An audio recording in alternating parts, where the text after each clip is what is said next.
Good evening, comrades. Can everybody see and hear me? Could I get a quick level check in the chat?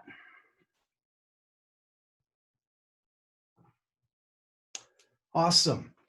Welcome to tonight's Socialist Night School on Police and Prison Abolition, sponsored by the Greater Lafayette, Indiana chapter of Democratic Socialists of America.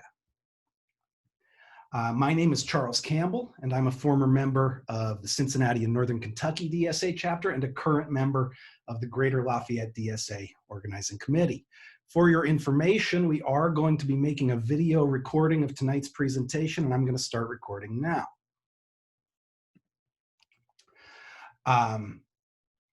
Let's see. DSA is the largest socialist organization in the country with more than 85,000 members and local chapters in all 50 states. We seek to organize and build power in the working class to fight against bosses, landlords, corporations, and corrupt politicians and take back power from them. Together, we are working to build a multiracial working class movement that can defund the police, stop evictions and shutoffs, and win Medicare for all, a Green New Deal, and much more. We ask all of you joining us on the call tonight who have not yet joined DSA to go to dsausa.org/join to become a member right now. The Greater Lafayette DSA Organizing Committee has been working to build a DSA chapter in Tippecanoe County in Indiana since this January. Those of you on the call who are DSA members from the Greater Lafayette area and are interested in getting more actively involved with our work should go to act.gldsa.org. Link is in the chat. At the end of this call, we'll say a few more words about our ongoing campaigns and how you can join the fight. The topic of tonight's Socialist Night School is police and prison abolition.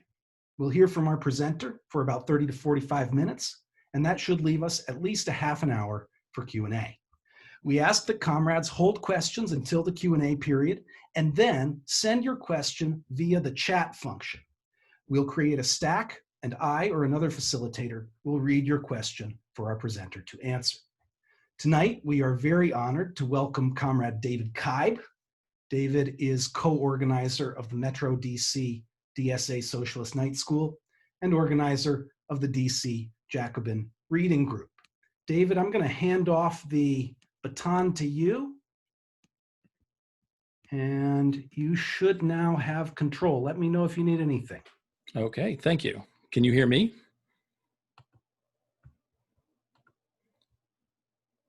All right. 1 second to pull up our presentation.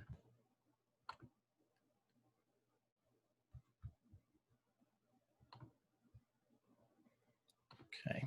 Oh.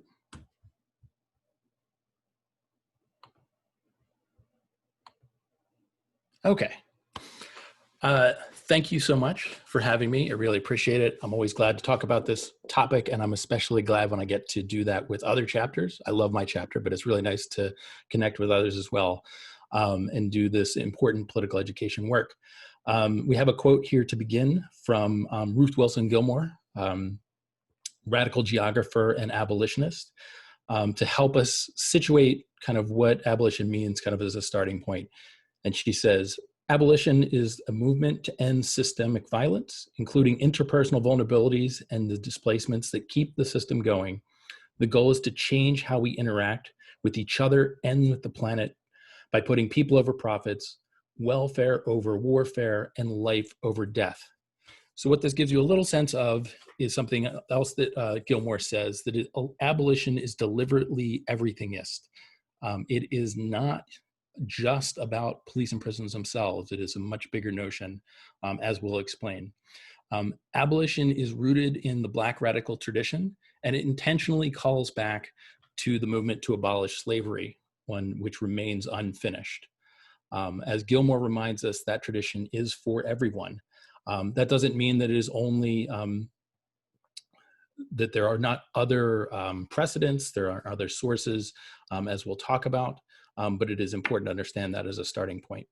Another thing is that generally speaking, most people here are talking about the entire prison industrial complex, which is, quote, the linked relations of surveillance, policing, and imprisonment. So people sometimes use prison kind of as a shorthand, but generally speaking, most prison abolitionists or police abolitionists are really talking about this entire system, even if they're not using the broadest language at all times. When DSA took a position in favor of prison abolition in 2017, it was joining a longstanding tradition of organizing and intellectual work. It was not something that was brand new. And just so you understand it, the way I think of this is that I'm a student of this. I'm still learning. I'm learning more between every time I do this presentation. And I'm going to rely a lot on some of the people who have been doing this a lot longer than me, who have, the theorists and the organizers, and draw on their words, because that's some of the best stuff for helping us understand all this. So our goals for this evening, we're going to talk a little bit about the origin of police and prisons. We will then discuss kind of the nature of the problem in the broadest sense of how we think about police and prisons.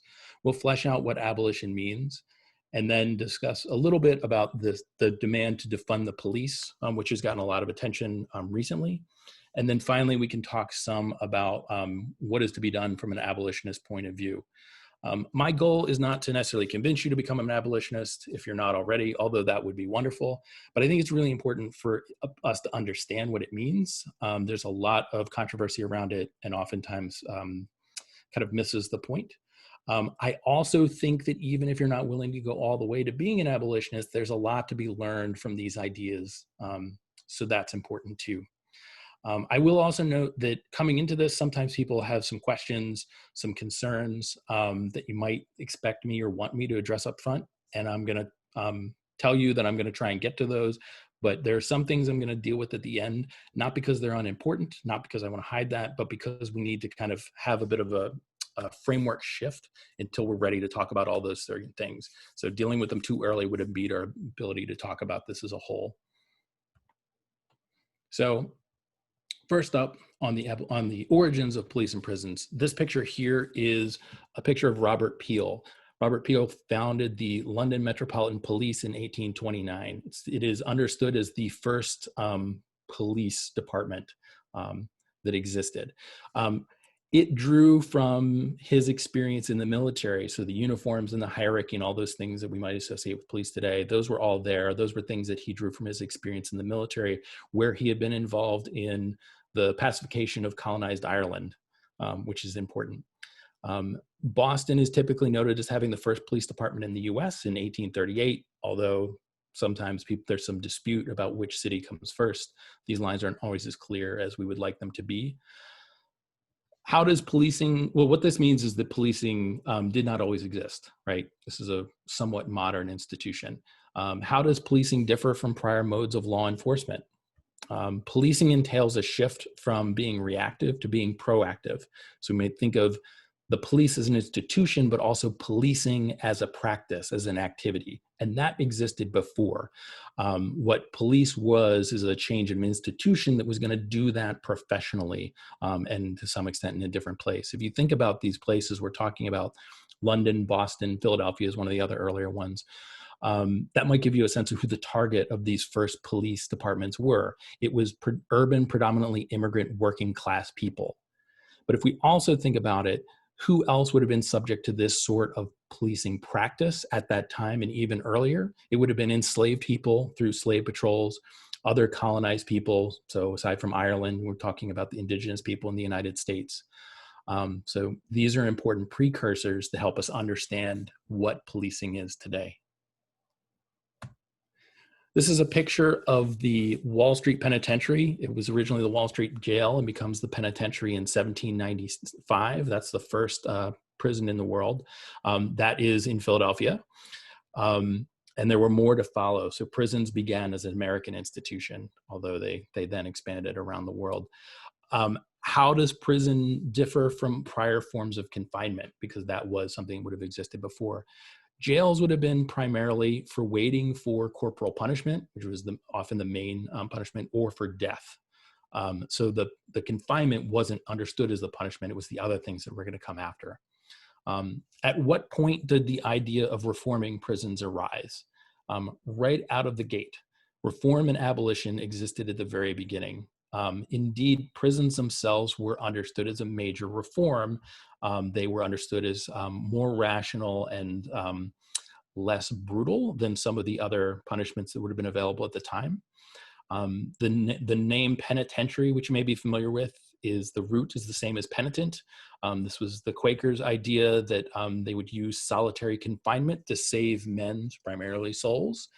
In reality, solitary drove them mad, something that they came to understand pretty quickly. And the Supreme Court has acknowledged this throughout the United States history, and yet solitary confinement maintains as a punishment or a technique that's used in prisons. Police and prisons were from the very beginning designed to deal with the vast inequalities that are produced under capitalism. They aren't the only means of social control, but they're obviously very important ones.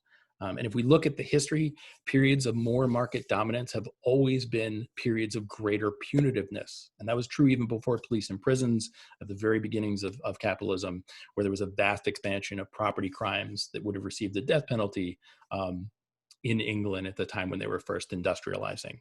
So these things are intimately connected: capitalism, the inequalities of capitalism, and state violence that we see under police and prisons. Okay.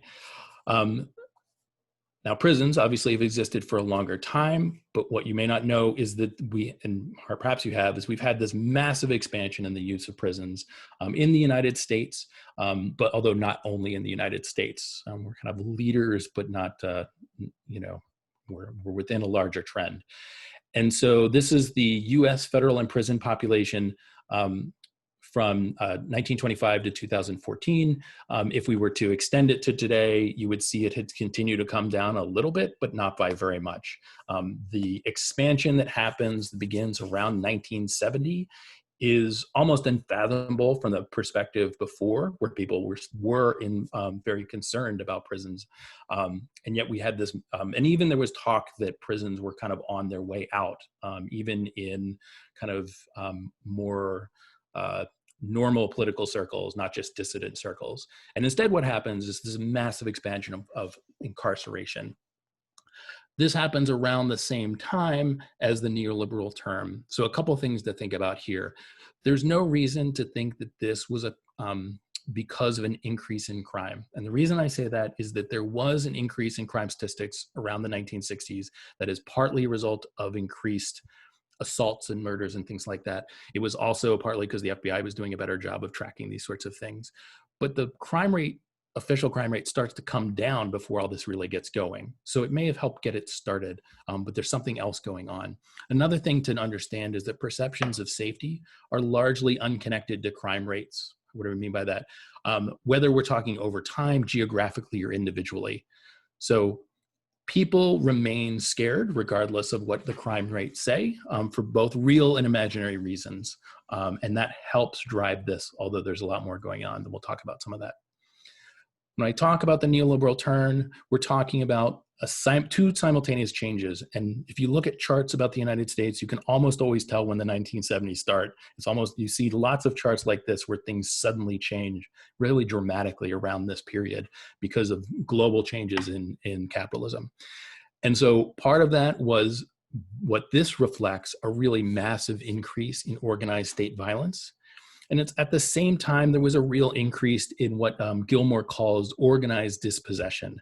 So attacks on unions, attacks on public housing, so-called welfare, all these sorts of things. Austerity begins in US cities in the United States around this time, and then ramps up at the same time that this ramping up of incarceration happens. So while sometimes people talk about the neoliberal turn as being a reduction in state capacity, what we're really seeing is a shift in state capacity to much more capacity for violence, but much less about taking care of human needs. When we think about policing, unlike with prisons where we're often thinking about the statistics, where usually you don't get a sense of the faces of the people that are involved in our kind of national discourse, when it comes to policing, it tends to be very personalized. Organizing around policing has always placed a greater focus on highlighting particular people, often but not always those killed by police. So here we have from the top left, George Floyd, who, remember, was killed for allegedly trying to pay with a counterfeit bill. when a police officer cut off his breathing with his knee in Minneapolis, that set off the latest wave of anti-policing protest. Breonna Taylor was killed when police returned fire on her boyfriend after invading the wrong home with a no-knock warrant related to drug dealing, shooting her 8 times and killing her. Tony McDade was a transgender man suspected of a fatal shooting that was shot and killed, and then immediately afterwards, we learned that police statements about the incident were contradicted by witnesses, and they consistently misgendered him as well. Ahmaud Arbery was killed, you may remember, by a retired cop and his son while jogging. They claimed that he so-called fit the description of someone who was suspected for what they said was a string of break-ins. There's no evidence there actually was a string of break-ins or why they needed to accost him and ultimately kill him. I could have done this with any number of names because I'm sure you might be thinking of others, but there are many. Now, for both of these things, what I've just shown you were kind of, I think, what the standard story is in our discourse, but in both cases, they're really the tip of the iceberg. So this chart demonstrates like how many people are locked up in the United States. And so what you can see, the federal government is a relatively small portion. Local jails make up about 50% of the size of the state prison population. So that's a pretty significant chunk of people. You can see also that violent crime is slightly more than half of the state prison population. So it's a large, but it's not overwhelming. Some of the smaller slices you might notice are youth, immigration, and involuntary confinement. So there's lots going on here beyond just prisons themselves when we're thinking about. So if you think about that previous chart, this massive increase, it actually happened across the board with lots of other people who weren't technically incarcerated. When it comes to police, the same is true. I think there's a tendency of some commentators to assume that we're talking about the concerns around policing, that the only issue is the killing of unarmed Black men. And there's any number of limits I put on there. That is not the case. And in fact, while this latest instance set it off, did involve a particular police killing, as we said, some of the others were, not police involved. But some of the earlier kind of movement moments, there's been a lot more attention to other sorts of practices that are related. So we might think of stop and frisk. We might think of broken windows policing. These are tactics where basically almost anyone in certain neighborhoods are treated as criminals, are constantly stopped and searched. And this has led to a number of the incidents of police killings, but it obviously itself a form of violence. These are also related to problems around the use of policing to assess fines, where you saw this was an issue in Ferguson, where the city and the county were funding themselves through a constant issuing of fines. You see this in other places like New York City, when police in New York City went on a sort of strike because they were mad that people were criticizing them for murdering people. What they did is one of the things they stopped doing was trying to collect all those fines, knowing that that would hurt the city in terms of its revenue. Lots of other things that police are doing, arrests, summonses, and more. This is also, connected to other sorts of things. Gentrification, for example, neighborhoods that are being gentrified are often highly targeted by police. Police tend to target groups the cities want to displace, and often sometimes housing organizers as well. So this isn't new. Concerns around police violence have been an issue for movements, particularly for movements for Black civil rights, Black liberation for a long time. At the end of slavery, where the vast majority of Black people would have been in the United States in the South, the main means of social control would have been private or quasi-public violence. But almost immediately, there was a construction of Black people as criminals, as dangerous, as violent. And this became one of the key means by which white supremacy was legitimated, moving out of Reconstruction. So you had all white police forces, judicial systems, and juries ensured that no one would be held accountable for using violence privately against Black people. And this would have been reinforced by all white economic power structures. Black people who resisted or were seen as getting too independent could lose their job, be evicted, refuse loans, in addition to lynchings and other sorts of violence. This process also involved poor white people being largely, if not entirely, disenfranchised, using the same sort of tools that excluded Black men. And this created divisions which seriously hampered the labor movement, ensuring bad conditions and bad pay for all workers, although not equally. And the initial moves towards civil rights, what you saw in many states was a movement away from that sort of obvious private violence to like quick show trials, followed by immediate executions that would have showed, in theory, progress, because at least then those people weren't lynched, although they kind of were.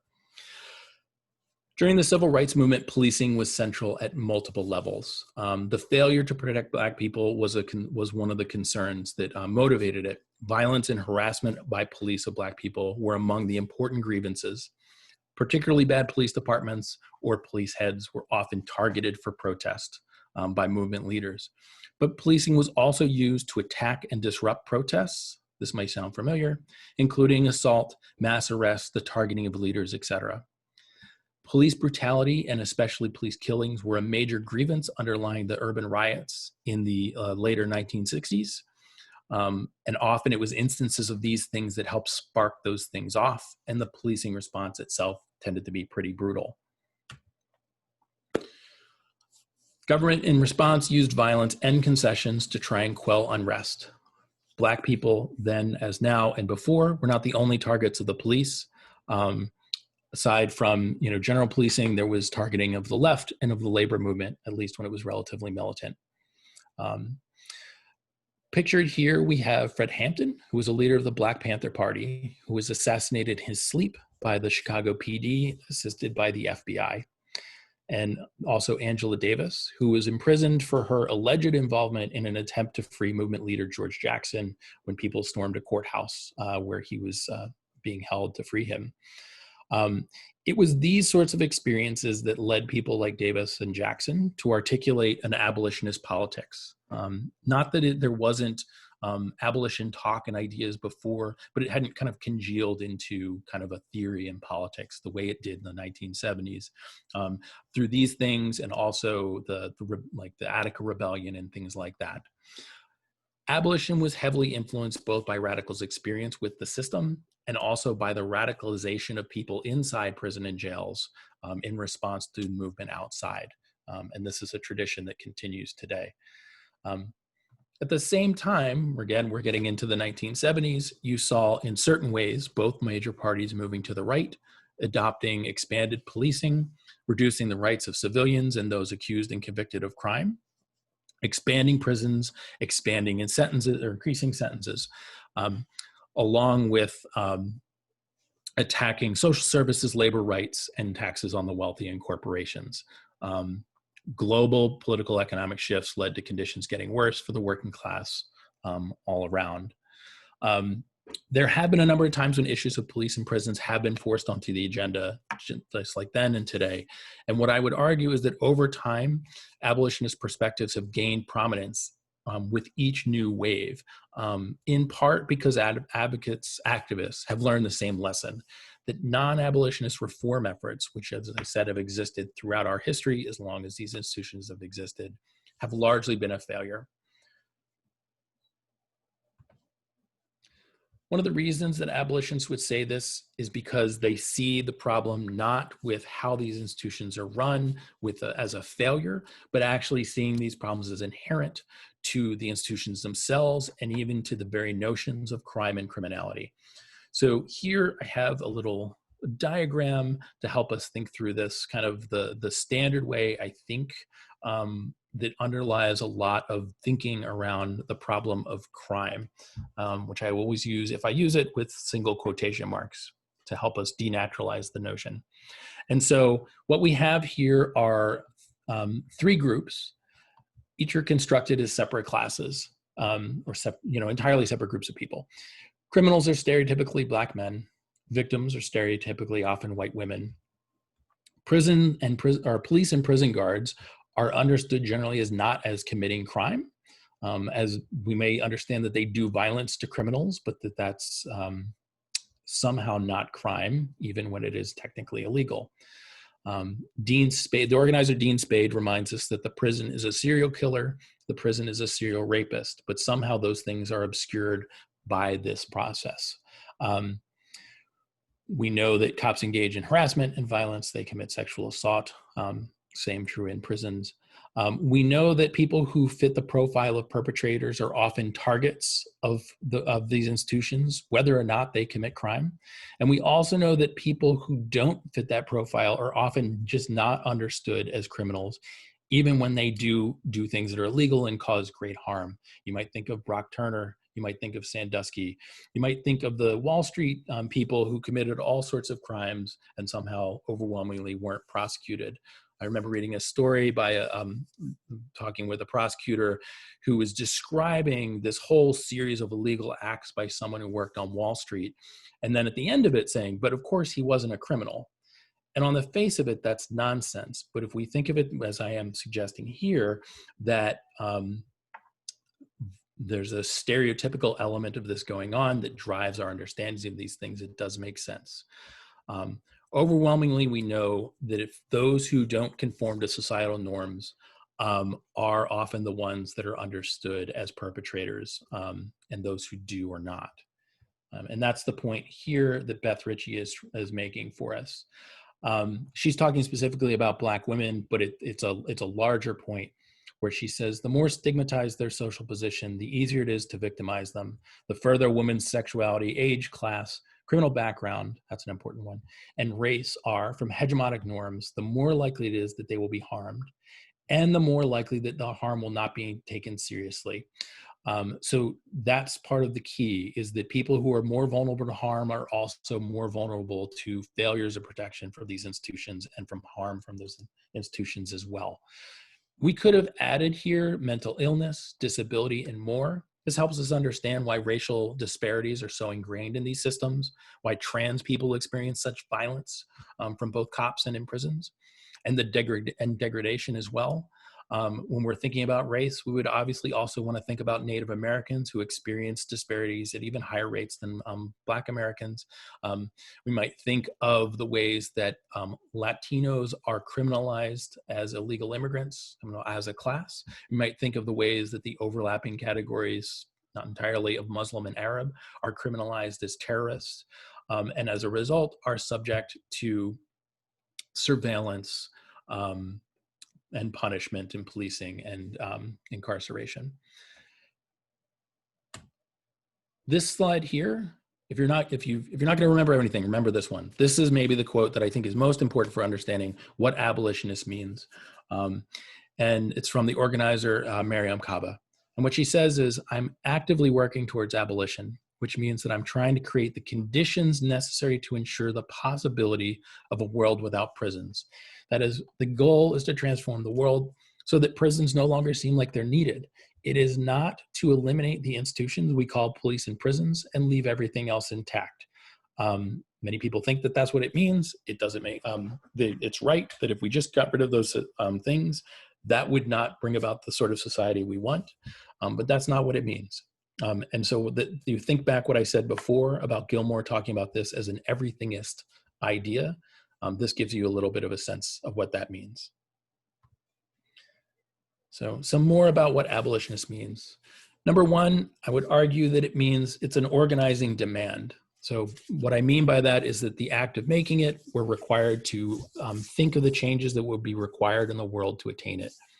It's meant to change our sense of what is possible in the world, to force us to rethink things that we take for granted.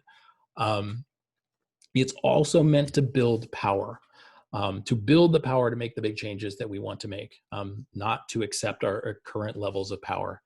The journalist Sarah Jaffe, labor journalist Sarah Jaffe, said that your demands have to be big enough to fight for. And abolitionists understand that we're not going to make calls for small changes that will prevent pushback, because in general, police and prisons and their supporters don't want there to be any limits on them at all. They don't want to be challenged. They don't want to be challenged even on the question of whether that they should kill unarmed Black people. Even that is seen as an assault on them.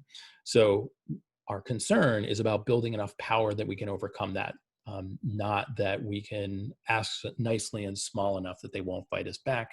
The thought is that that won't ever work. Generally speaking, abolitionists would include ending capitalism as part of the change that abolition requires. That's very important. I'm not saying that every single abolitionist is an anti-capitalist. I can tell you that the vast majority of the major theorists and organizers that I'm aware of are. And for whatever reason, sometimes people think that that's not true, but it is. So we got this quote from Angela Davis that helps us understand what I'm talking about. She says, an attempt to create a new conceptual terrain for the imagining alternatives for imprisonment involves the ideological work of questioning why criminals have been constituted as a class, and indeed a class of human beings undeserving of the civil and human rights accorded to others. The other thing to remember is that there are lots of demands within this larger demand. So we might think of things like defunding the police, which we'll talk a little bit more in a minute, but also things like not building new jails, ending cash bail, disarming the police, abolishing police bills of rights, shifting to non-police and non-prison interventions for things like that, right? There's a lot of smaller level demands within the larger demand. And these are demands, they are not slogans. Number two, abolition means distinguishing between harm and crime. And this is very important. So here I've kind of illustrated, we have three classes of things, things that are illegal, things that are harmful, and things that are criminal. And each of these overlap, and sometimes all three, but there's a lot of space where that's not true. You might think about this. It would be very easy. Sometimes people talk as though our goal is to get to zero crime or to get crime levels as low as possible, but I would say that's not the goal. And the reason that is because you could absolutely do it. It would be super easy. You would just make everything legal. Then there's no crime. That's not what anyone wants. When we think about why we can't do that, we think about things that are very harmful, because that's actually, I would argue, the thing that we're concerned about. It's also true that not all law enforcement is dealt by police and prisons. So things like wage theft or pollution, workplace safety are often dealt with. It could be still law enforcement, but it's not police and prisons. So we should be careful about associating, illegal and crime. The other thing is that the more that we are focused on thinking about problems through a criminal lens, oftentimes that means a tendency to divert resources away from meeting human needs. So that's why we would say the goal is actually to focus on addressing harm. The other thing I would say is that I always, when I hear the word crime, try and replace it in my head. And there's two things I can replace it with. One is harm. The other is criminalization as a process. That is, instead of seeing crime and criminals as an objective fact, we can see these as politicized processes of criminalization that target individuals, groups, and activities and places. And by being targeted by these things, the criminal is produced, right? The mere fact that people are targeted by these things makes them seem as though they are dangerous and ought to be treated in this way. I mentioned this before, but the next point is that is the belief that the system is working and is intended. This is what I was talking about before about the problems being inherent. Many reformers want to say, well, let's fix the thing, let's make it work. And we would argue that that's not possible, that police are necessarily violence workers, that prisons are necessarily violent cages, that is just what they are inherently. That's what they work that way because they're meant to work that way. So these things cannot be fixed. Next up, abolition means addressing root causes, not of crime, but of harm. So if we think about it, people will steal because they are poor. They may engage in violence because they've experienced violence or trauma. If they sell drugs or sex, they're doing that usually to make money. When people are targeted for harm, it's often because those are the people who are dehumanized and powerless that makes them susceptible to being targeted. So the idea is to, where we can, prevent, reduce, and address harm, right? The other thing we want to think about here is acknowledging that the carceral state fails on its own terms. It does not prevent these awful things from happening. It sometimes produces those awful things. Um, at the very least, the harshness of the system that promises that it's going to provide public safety occurs after the harm does. So first someone does something awful, and then the system springs into action. So there's very little reason to think that this is creating prevention. The places in the United States that are the most punitive often have the highest official crime rates. The United States, very punitive, also relatively high levels of violence. Suggests that there isn't actually much connection there. Next up, abolition is a framework. It's not a single policy. We're not going to replace police and prisons with a single thing because the things those things are asked to deal with are so different. There's many different things. So instead of having a single thing we replace it with, we're going to have a whole panoply of things we would need to do to address the problems. So I have here a list of some of the problems, which is in quotes there because sometimes they are and sometimes they're not, that police and prisons are supposed to address. And so as we pull them out, we can think about some of the ways we might deal with these sort of things. And some of them are very easy. Most obviously, I would take homelessness, which homeless people are often targeted by police as if they get harassed long enough, they're going to like pull it together and like go take the money they've been saving and like pay for rent. Homelessness is obviously solved by homes. There's a whole host of things we might think about. One example that comes from Gilmore was that she was talking with some parents. It was predominantly Black parents in an urban area who were concerned about their children's truancy, not showing up for school. They had high levels of truancy in the community. And the people there said, our kids are missing class, which means they're less likely to graduate, which means they're more likely to end up in prison, and we want to do something about it. So Gilmore talked with the parents and talked with the students, and she concluded that one of the main reasons there was such absenteeism is because of asthma. There was really high levels of asthma because of pollution, which is often, as a result of environmental racism, targets the same people that these systems target. What they needed was a cleaner environment and healthcare, and that would have solved the problem, whereas the truancy van driving around was not going to. The questions we ask as we look at these are, is there really harm involved? And if not, maybe we need to leave people alone. And if there is, are there better ways of addressing it than through criminalization? If we conceptualize all these things through the lens of crime, it suggests automatically that the solution is police and prisons. So not using that framework allows us to see a wider range of possible things to address the problem. Next up, abolition is a lens for non-reformist reforms, or a lens for thinking through reforms. Abolitionists do not reject reforms, they reject reformism. A non-reformist reform being one that through the demanding of it, as well as through its enactment, it undermines the system that's targeted rather than seeking to reinforce it. So you might think about that in the context of policing.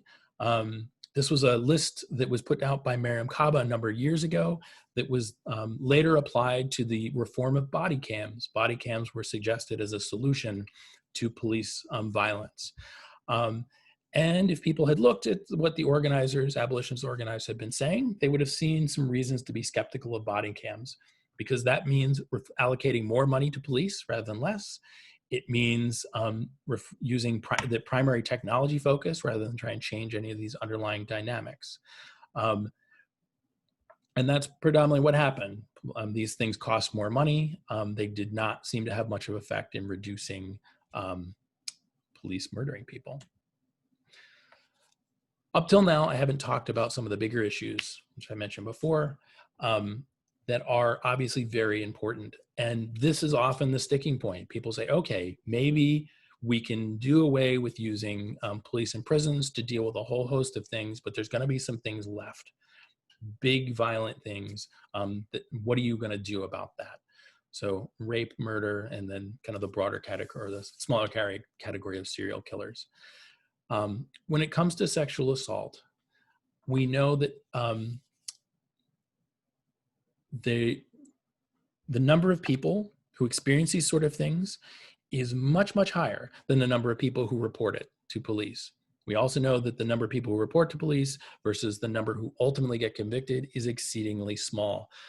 We know that there are mounds of rape kits sitting in police departments around the country that go untested. This is hardly a strength of the existing system. It actually is a particular area of failure in terms of not just failing to protect people, not delivering the justice that's offered of conviction at the end, which is so rare, but also the way that victims, the survivors themselves are treated throughout the system, which is why so few people, one of the reasons why so few people report. Andy Smith, abolitionist organizer, says that this is a problem actually of political organizing and not one of punishment.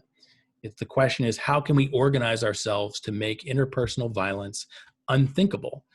What are the things we can do to change the underlying conditions that allow this to happen? What can we do to intervene to try and stop it from happening? And then how can we better support people when it does happen than we are currently?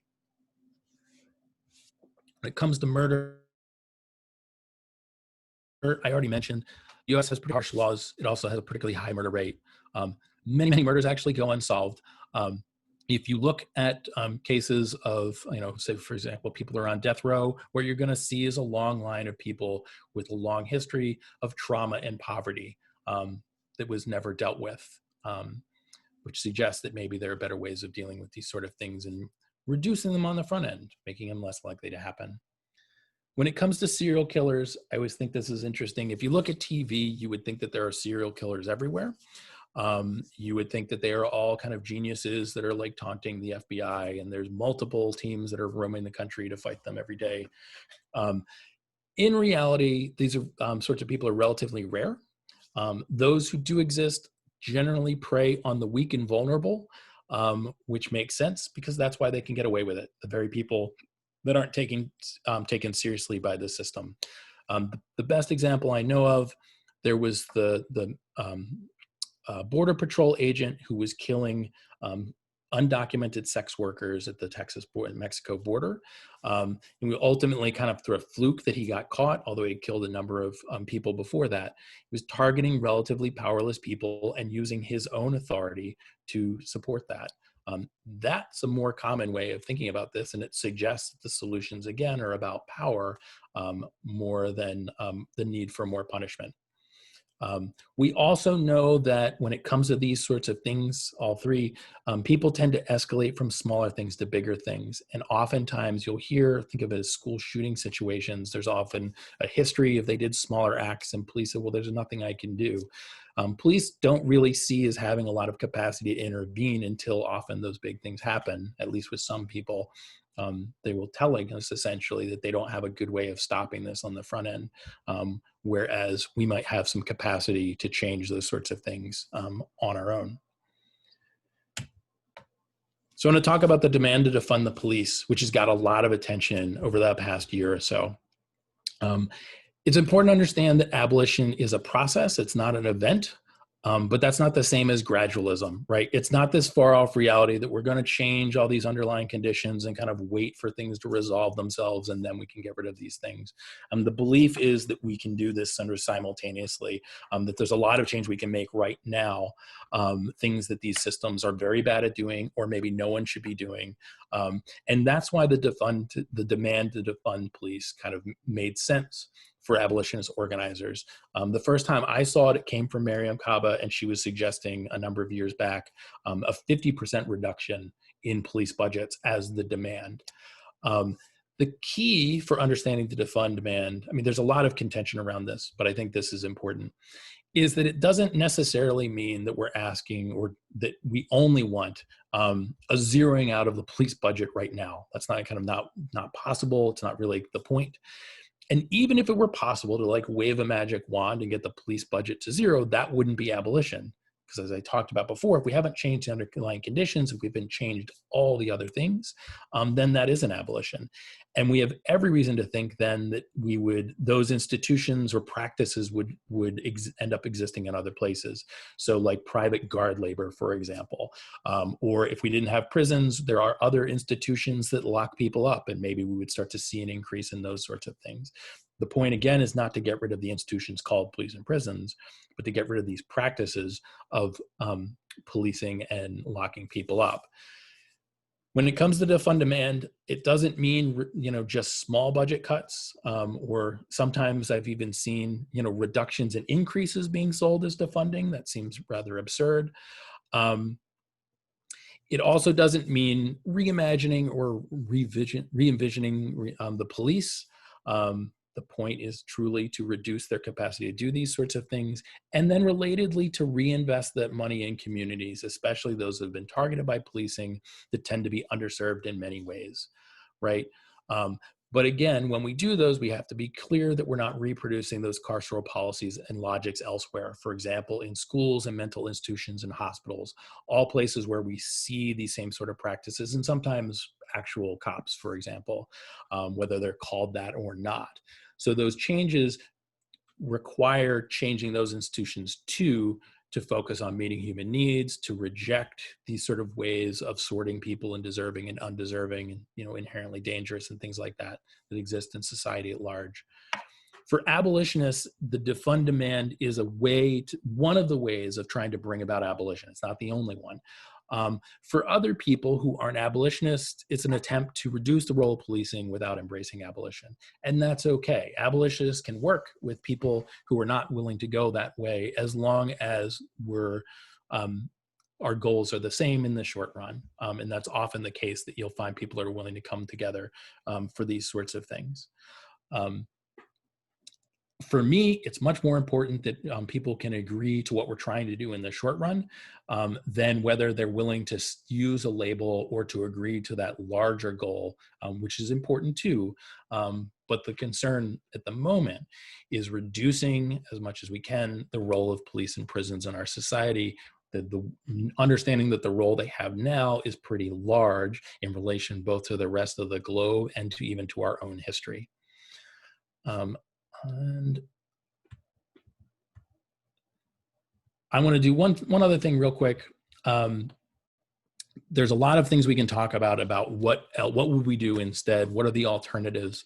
One of the important things to think about alternatives to police and prisons is that sometimes the answer is nothing. Sometimes the answer is leave people alone. They need, we don't actually need to be doing anything about that thing. It's not a problem. So when we think about alternatives, that doesn't mean there has to be something we have to do, but often there is, right? There's a whole host of things that are serious harm, serious concerns we want to do something about. And I think the way to think about that is that we can operate on a number of levels. We can operate on an individual level. We can operate on a kind of community level, whether that's our neighborhoods or our organizations.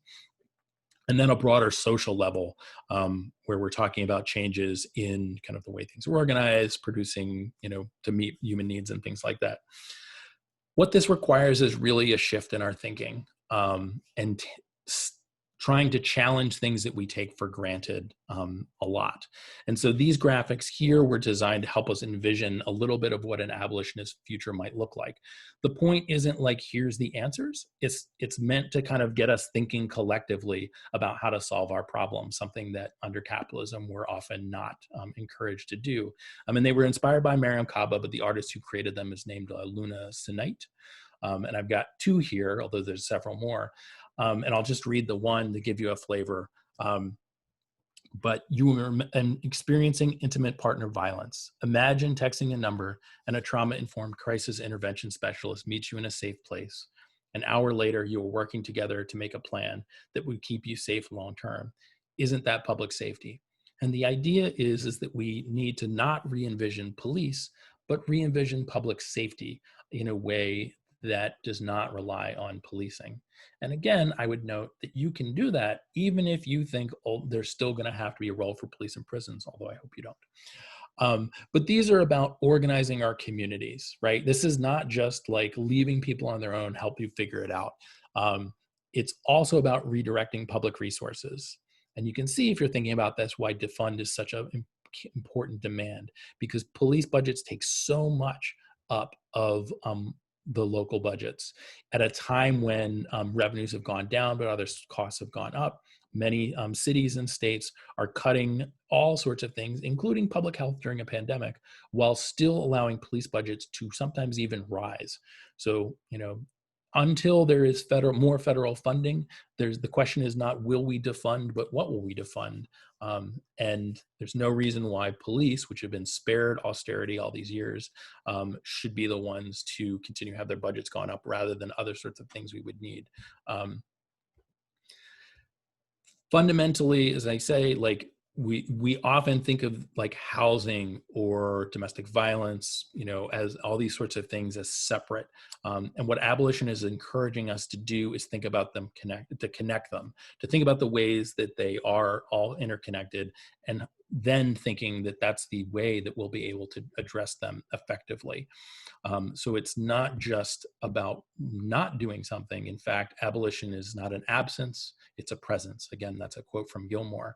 And is about taking more seriously, again, meeting human needs, which fundamentally, I think, putting that at the center of what we do as a society is a good way of thinking about what socialism is. And I think I am running out of time, so I'm going to stop there, and maybe we can go to questions. David, thank you so much. As David said, we'd now like to open the floor for questions. So comrades, the chat is open. Please enter your questions in the chat. We'll create a stack. Sheila, if you're on the call, and if you wouldn't mind checking the email address to see if some questions have come in there, that would be great. Bill, I'll watch the chat for questions, but if I miss anything, if you wouldn't mind letting me know, that would be great. So throw your questions in the chat. I'll read them. David will hopefully answer them. I don't know. We'll see. So I know I have some questions, but I don't want to use the privilege of the chair just yet. Jim gets us started. And so David, Jim asks, how does abolition differ from socialism other than a particular emphasis on police? And this actually touches on a question that I was hoping to ask. So okay. I'll throw it over to you. That's a good question. I mean, so abolition is contested in terms of what it means, and so is socialism. So that kind of is an issue. But the one thing I would say is my understanding of capitalism is not simply a thing that happens in the economy. It is a social totality, right? And that includes the state. We cannot think about capitalist production and circulation without thinking about the role of the state. It is essential for upholding that sort of thing for a number of reasons. One of the ones, and there's a long history of socialists theorizing the state, which is important. Oftentimes, those sort of theorists have focused on elements of the state that do not involve the violence that we're talking about. And so abolition encourages us to see that really important role for violence as the role of the state in upholding capitalism. And as I said, part of what this is about, as I understand it, and as I think as abolitionists do, is managing the inequalities that capitalism produces, right? So for me, and then the last thing I would say is, as I said, like I think there's this connection between a focus on meeting human needs, which is fundamentally what abolition is about, and also I think what socialism is about. What I came to believe was that my socialism required me to be an abolitionist because of that connection. Not all socialists feel that way, and certainly there are abolitionists who kind of have more of an anarchist kind of bent and things like that. There's a lot of differences in sort of like how that sort of anti-capitalism can manifest.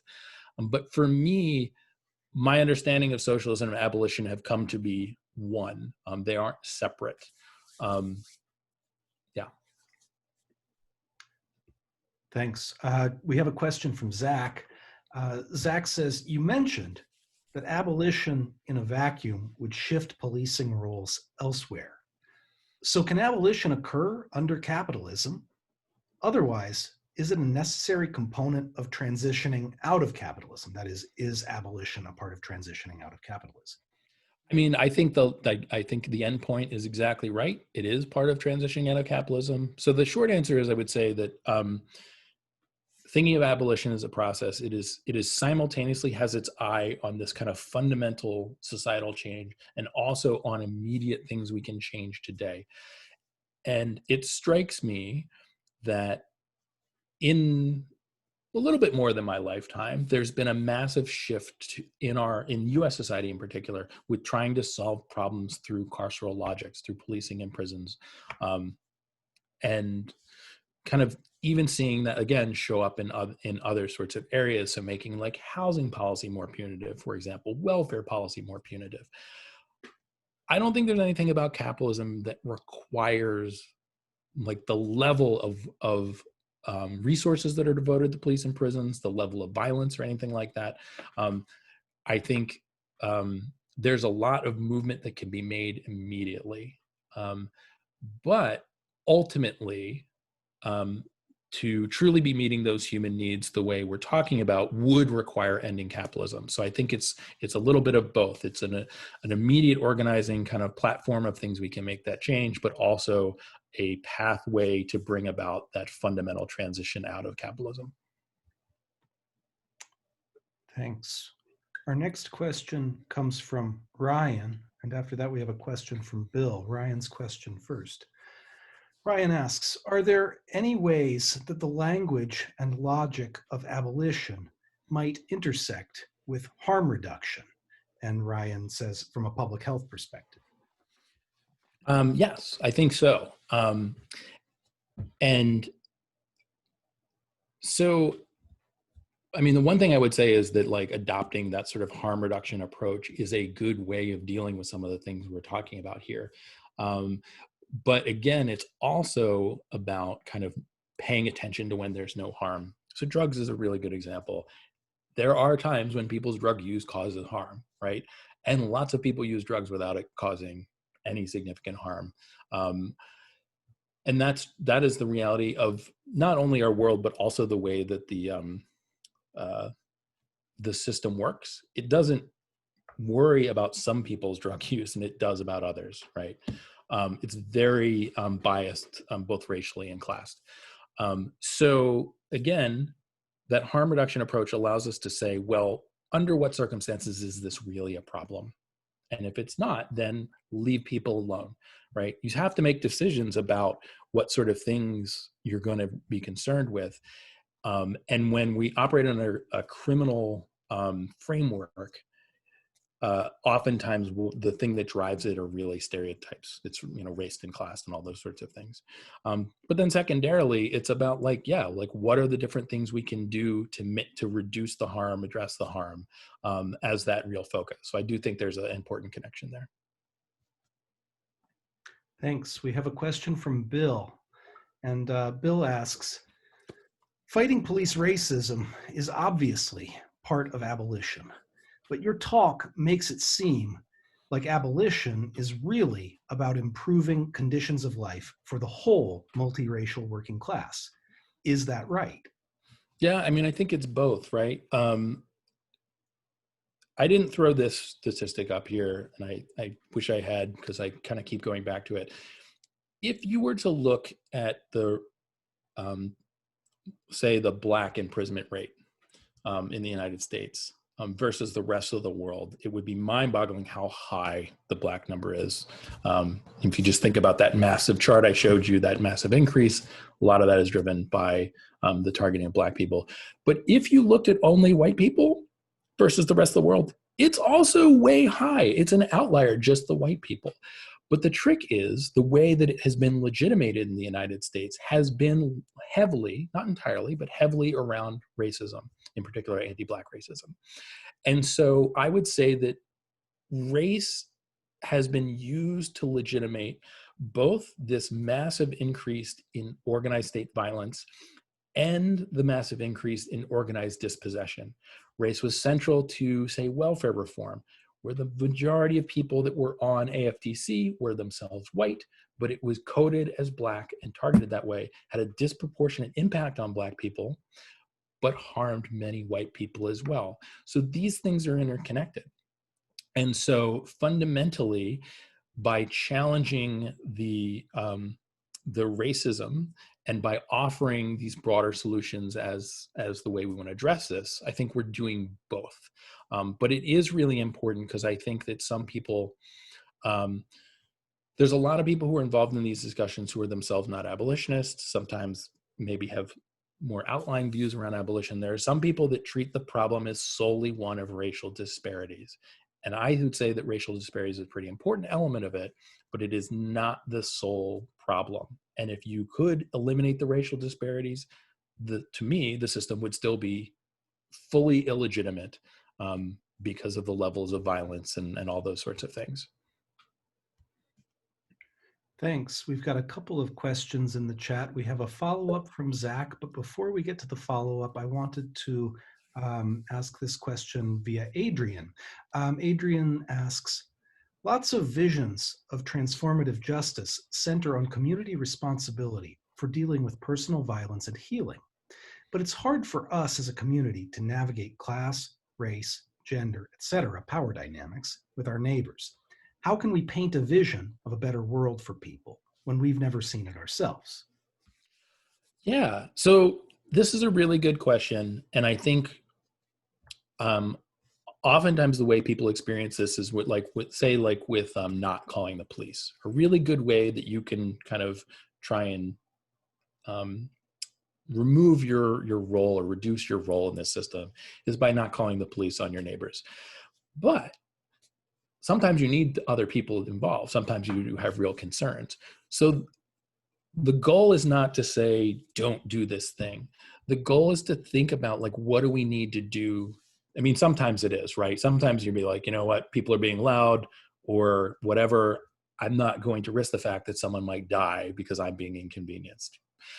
But sometimes you do need someone involved, oftentimes because you're concerned about that person. Although obviously that can become an unfortunate thing. There's been some instances of police violence where someone was having like a mental health episode and cops were called in and they killed them. And the person who called was trying to help. That could be really devastating. But so part of what we need to do is we need to sort of build the relationships that will allow us to do those sort of things. So if we know our neighbors, if we trust them, then we can work together when these sort of things happen. If we are trained up to do things like, to understand, take a bystander intervention kind of perspective, to understand when intervention is appropriate, what the signs are that maybe it's needed, to understand how to do it, to know that other people around us have also been trained is really helpful. But you're absolutely right that it's hard work, and it means kind of working through the divisions that are already there. And this is kind of one of the things I'm saying, like that work seems to me valuable, even whether you were an abolitionist or not. And it certainly doesn't mean that it's easy, but I do think it's necessary. And I would say that there's people who are working on these problems, and I might be able to point to some of the folks to look into. And I will do that maybe when we get to the end. Great. Well, I wanted to quickly go to this follow-up question from Zach, and then there's a pithy question from Bill. And so I think that I can ask these together, right, and it won't be a total confusing mess. So Zach asks as a follow-up, would defunding police also have the potential to shift policing roles to non-state actors if, under neoliberal austerity, the underlying material conditions are unchanged? And then Bill asks, how can we think of abolitionism as an act of international solidarity? So I'll just throw those two out there. Okay, so the answer to the first question is yes, absolutely. And abolitionists are very aware of that, which is why they are not simply calling for zeroing out police budgets, right? I will say though that while there are lots of guard labor, like that's a pretty common job description in the United States, unfortunately, and it's one that has expanded over time. And I think that that's a problem. Obviously, why is that happening? Well, in part because of the inequalities that are created by capitalism, right? Your concern is that people People often who are poor or homeless are going to come and do things, and that's why you have security guards in your office and all those sorts of things. So obviously, addressing those underlying problems is the best way to do it. It's obvious, I think, is definitely true that we need to be concerned about those sorts of things. But at the same time, two things. One, police do a lot of things that, like, you just can't connect to public safety. If you look at, there was a study recently that looked at like what the most common calls were that police were called out for. A huge one was when there's a car accident and police have to come to the scene for like insurance purposes. We do not need that. I'm not worried when they come to look at me that it's going to end in violence, but other people are. We can get rid of that sort of thing. When it comes to drug enforcement, I know there are parts of the city I'm in, Washington, D.C., where cops absolutely blanket neighborhoods with undercover police because they make time and a half when they do that sort of work. And they're just buying drugs and arresting people. And the next day, someone else is going to be selling in that exact same place. And it's not clear that whether that's happening is even itself a harm. So there's lots of things we can just stop doing. What cops will do and their supporters is they'll say, well, if you cut our budget at all, we're not going to come up. We're not going to come when someone invades your house or when there's a sexual assault. They might, I guess, but I think that there's a lot of their time that we could just eliminate right now, and no one would be worse at all. But there's a political challenge because police treat any sort of reduction on their budgets or any sort of limits on their power as an assault on them, or even kind of mild criticism. And so there's a political problem of trying to deal with that and not letting them lash out when people fight back, do things like going after protesters or refusing to do things we need them to do for whatever reason, or targeting public officials. This is a thing that's happened recently where there's been a couple places where police have started arresting public officials who have said critical things to sort of ensure there won't be any sort of pushback. These are tremendously harmful. So what I'm saying is I think you could drastically reduce police budgets and not create any real public safety concerns that would require a sort of massive increase in guard labor, although that might be a thing that would happen. But the other thing I would say is, well, and I don't want to suggest that that's not a problem because I think it is, but also a security guard guarding an office is less likely to do violence than a police roaming the streets. So on the one hand, I think it's a real problem, but I also think if you do end up with that trade-off, it's actually still better. And what was, sorry, second question?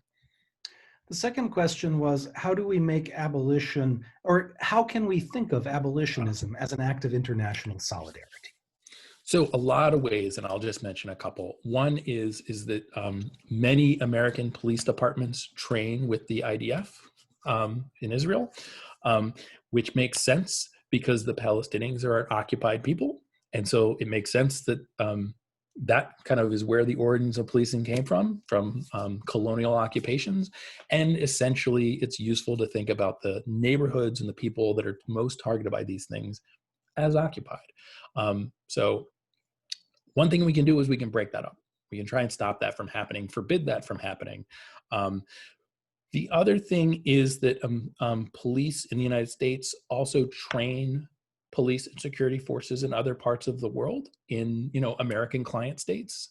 And the way that's presented is like, oh, we're helping our allies, do public safety. What they're really doing is they're like supporting, murder death squads that target, leftists, that target unions and things like that. And we can break that sort of connection. The final thing is that I think if you take abolition seriously, you also have to challenge the American empire and militarism.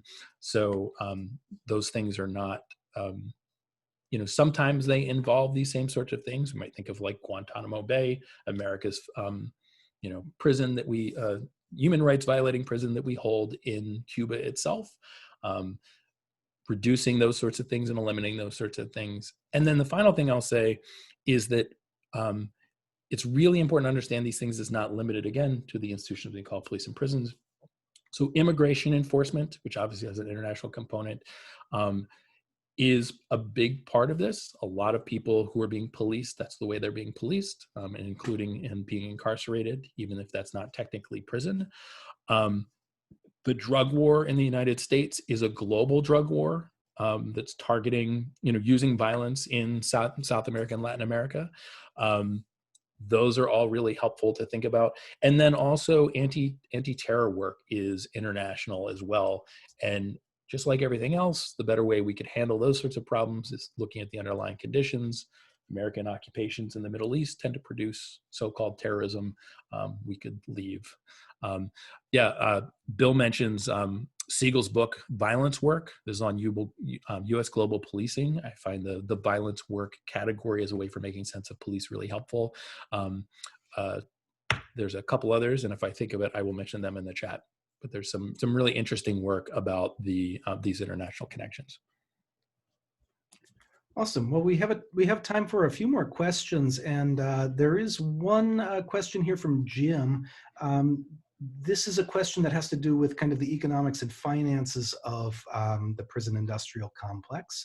It's a somewhat complex question, so I'm going to ask the first part, and then there's an example, and I'll read that. Right.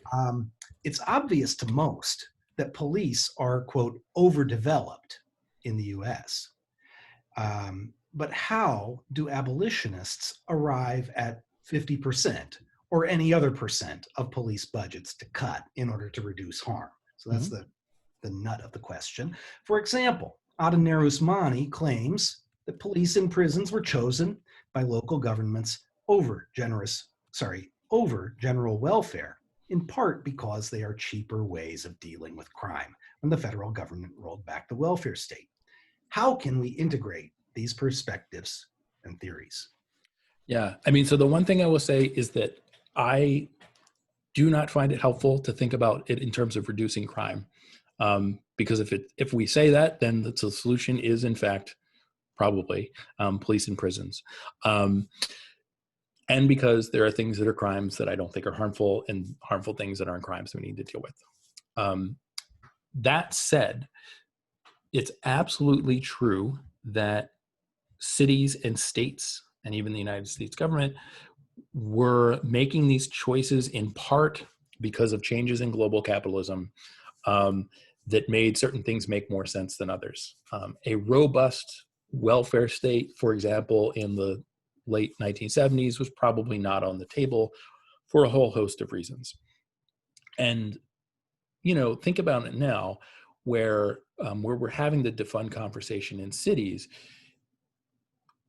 We should be clear that you could tremendously reduce police funding in your city or in mine, and you still wouldn't be able to fund everything people need, right? Those needs are much bigger than city budgets can handle. So I can still criticize the choices that are being made by my city council and by my mayor, cutting, for example, public health money during a pandemic while increasing our police budget, without thinking that if we just gutted the police department, we could solve all our problems. So it is important to understand the way that these actors are trying to operate within limits. I still think we can criticize their choices, but it is not the case that they're just kind of free to do whatever they want. One of the things that we might do is, as we're coming together to make these demands, we have to make them, I think, on our cities, but we also have to make them on our states and also on the federal government in ways that can kind of change what's possible. So a lot of arguments around what cities can do kind of begin with the presumption that the pot of money we have is set. And that's only true in certain senses and not in others. And one of the things we can do is just say that we don't kind of accept those limits and we're going to work past them. But that will be work, right? It is not as simple as public officials just making different choices. There's a bigger thing at stake. Thanks. I have a question from Marge. Marge asks, what is the connection between the defense budget and the over-militarization of the police? Yeah, so, I mean, one connection I would say is that, and this isn't new to kind of the neoliberal era, but it definitely is more pronounced in the neoliberal era, is how much racialized threats are central to our politics and to like legitimating the role of the state. And so, at the federal government level, it's we're going to protect you from the terrorists. We're going to protect you from the immigrants, right? We'll protect you from, often racialized, foreign threats like China and things like that, where these threats are constructed, and then the things that they basically want to do, then they do on the basis of that. So you have, massive military buildup and things like that, the border wall and so on. And I think that kind of bleeds into all our politics. So it supports the same kind of thinking at the state and local level. But in that same period, another threat that was constructed was the threat of crime, which is very heavily racialized. So obviously, not only Black Americans, but Latinos often are targeted, certain, sometimes Asian Americans as well, kind of targeted again as like inherently dangerous people, groups who, in the same way they talk about it with terrorism, like certain people only understand violence. I think you see that same thing explicitly or implicitly when it comes to domestic politics. And so it really is kind of at both levels, and they kind of reinforce each other. There's also, another thing that's happening is that police departments are getting like this like military surplus, is kind of one ways that the federal government is supporting them. And so, they're getting tanks and things like that. Surplus usually is because not that, it's basically they were building what they wanted for the regular military and have some things left over, and this is a way to get rid of them. Quite frankly, I think the military probably doesn't need those things either, but we would be better just dismantling them rather than saying like random police department, here's your tank. Because when you give people those things, then they will find the threats to justify that. So the example I would do is SWAT. SWAT was originally conceptualized as like there would be these super rare situations when you needed to use this like heavy level of violence. And so people got these SWAT teams all over the country. But there actually aren't that many instances in which there's like these major instances of violence that justified in the first place. So what instead happens is they use them to deliver like a warrant for a drug case and bust in with 30 people with, armor and rifles in the middle of the night. If you give them the tools, they're going to use it. That not means that everyone's going to use it at the same level, but fundamentally that's what's going to happen. So we're much better off if we take those sort of things away. But there's a lot of connections between those two levels. Thanks. Comrades, we have time for, I think, one final question before we do our next steps. Does anybody want to add anything to the chat at this time?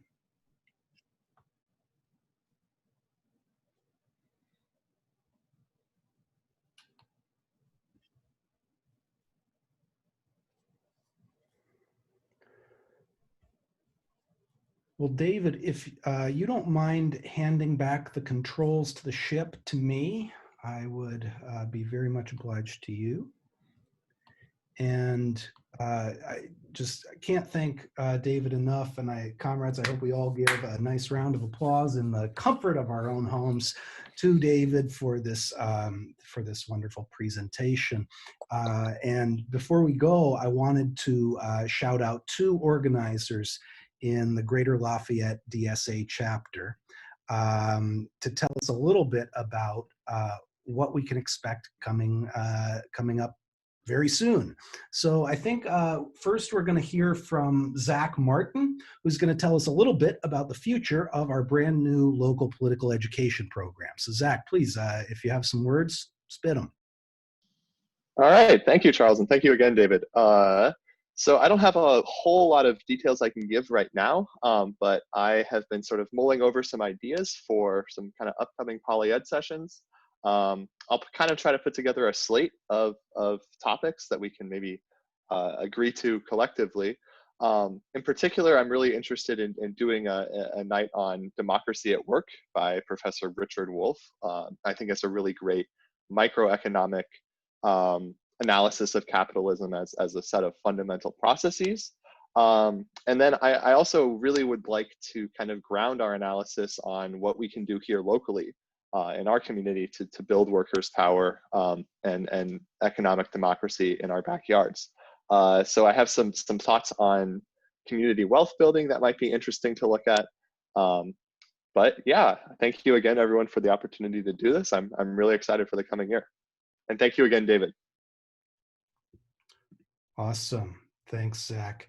And next I wanted to recognize Adrian to tell us a little bit about some ongoing campaigns.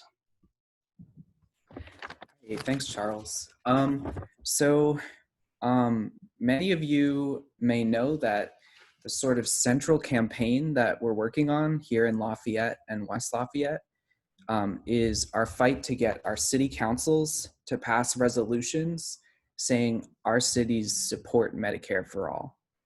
And so the fight for Medicare for all is starting locally with us. But I'm not gonna lie, it's gonna be difficult. Even our local campaign is gonna be difficult. And so our petition has 634 signatures right now so far. And those signatures came from hours of work and literally thousands of one-on-one conversations we've had this fall with folks in the streets, at the farmer's market, at the bus depot, at the mall. So I just want to take a moment to think about what it will take for us to win Medicare for all and the forces we're up against. It's a lot, but it's completely doable if we stand together and work as one.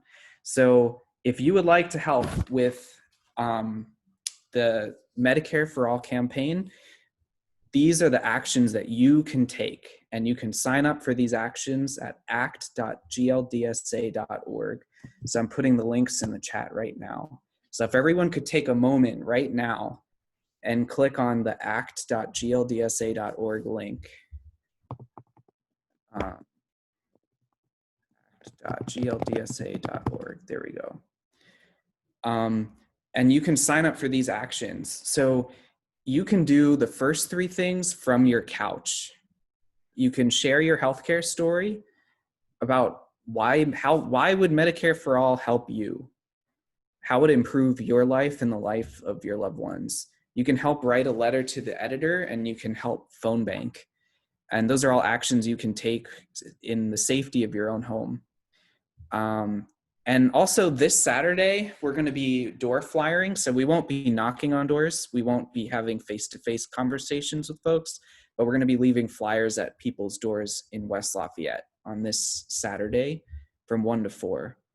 So please take a moment right now and click that link and sign up, and you can get involved. And we will win our campaign if we all go to act.gldsa.org. Thank you, Adrian. And Jim, who is also working on the M4A campaign, would like to say a quick word. Jim, please. Oh, thanks. Yeah, I just want to add a short thing onto Adrian's great presentation.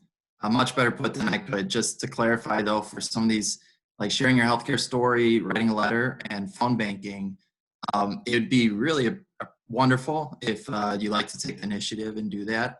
However, if you're not comfortable or not sure how to begin, if you sign up, we can reach out to you. And we'll be having an event in January, which that's our plan. Most likely it'll be the phone banking to do it together. So you don't have to feel like it's all on you to do that as well. Great addition. Thanks, Jim. Comrades, that concludes our program for tonight. We're going to follow up with everybody via email. We hope to see you again soon. Thanks again to David. Comrades, it was great to see all of you. Solidarity forever.